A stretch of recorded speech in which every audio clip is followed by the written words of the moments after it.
Abe Roa to lead off here in this bottom of the third for the Spokane Indians. He reached base in the first on a walk.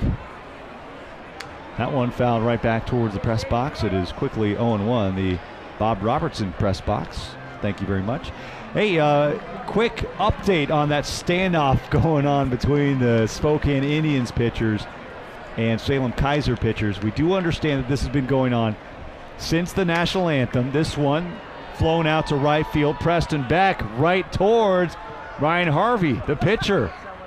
So he stands. He kind of moved a bit, just for the record. We understand that you see the right fielder is in on it too. So you see the right fielder, Mac Williamson. And those two pitchers know at some point hitters for both teams are probably going to be trying to hit one right towards those pitchers, almost kind of knock them down like bowling balls, you know? He took a couple little shovel steps. I mean, I don't want to try to sell our home, the home team out a little bit here, but if that's part of the rule in this game within the game, he technically moved, right? Yeah. So that's Harvey out and right in the Spokane Indians bullpen. We don't know who the two pitchers are for the Salem-Keizer Volcanoes, but we're going to assume, for their sake, we're going to assume that they're not going to be called in tonight, because it's going to be a tough decision. Your manager calls down to the bullpen, say, "Hey, coach, I'd love to be able to warm up, but we got a game going on here. We got the game within the game." Maybe they just wanted to feel like, some of the fans who've got the standing room only portions of the ballpark here tonight, they wanted to be right with them. Count now 1-2 strikes on the catcher, Pat Cantwell. You see them play games throughout the season. You see the bullpen come up with, like, flip the cup, or they're playing something with some of the baseballs. Or there's a lot of things that the bullpen will do as those guys, inevitably, they just get bored. But I have not seen this. This is a new one. This is hit hard into the gap, right center field. That'll be the right fielder, Williamson, to take it. So the right fielder, Mac Williamson, 2 plays, 2 outs out and right. And it will bring up the cleanup man, Ryan Rua. Take a look at our Banner Bank instant replay. Good piece of hitting there by Cantwell to go the other way. Try to drive it into the gap, but got caught up there a little bit. So Rua comes up. He reached in the first on the fielder's choice. Rua trying to extend a hitting streak that stands at 7 right now.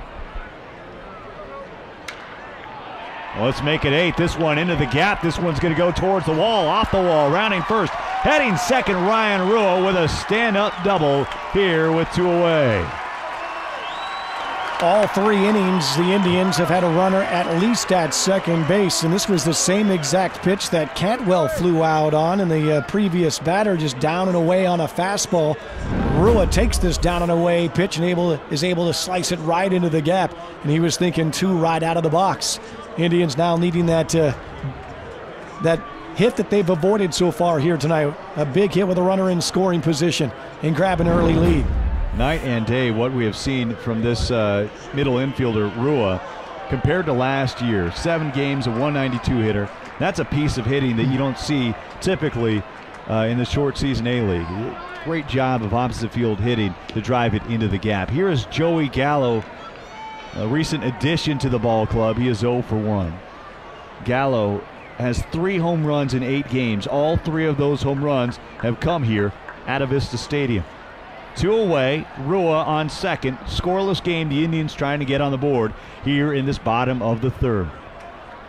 Lorenzo Mendonça, his pitch on the way is down low. It's 2-0. And Mendonça, when he's been forced to go into the stretch, which has been often every inning, he's actually been pretty effective there. But you've just got to assume the way Gallo's been swinging the bat that those in the grotto have got to get ready. Just kind of feel that this guy is going to continue to have a pretty good homestand. Mendonça looks in for the sign, and he'll pitch from the stretch. 2-0 taken in the dirt, and I don't know if Gallo's going to see a strike here with first base open. It's a good point. He's also showing that he's not all about just swinging and hoping. That's his guy, as you mentioned, has those few home runs. He's also struck out quite often, and they are going to put him right on first base. So pitching around him, understanding what they're looking at, and the Indians will bring Beck to the plate and see if Salem-Keizer, if that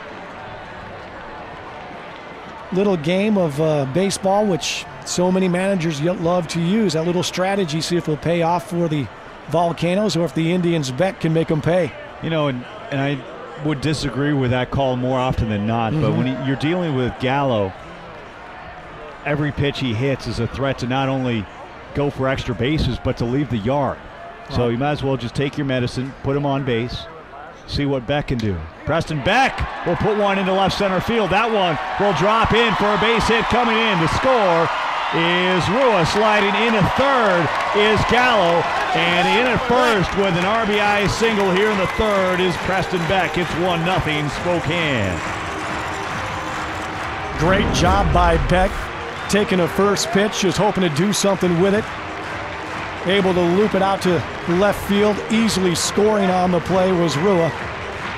And as Gallo went to third, Beck took a big lead around first with nobody on first base. He was thinking about going to second base, just waiting to see where that ball was going to go. And the Indians getting that hit with the runner in scoring position. They've had great opportunities in each and every inning to start this ball game, and finally coming through here in the third inning. And the Indians win scoring first.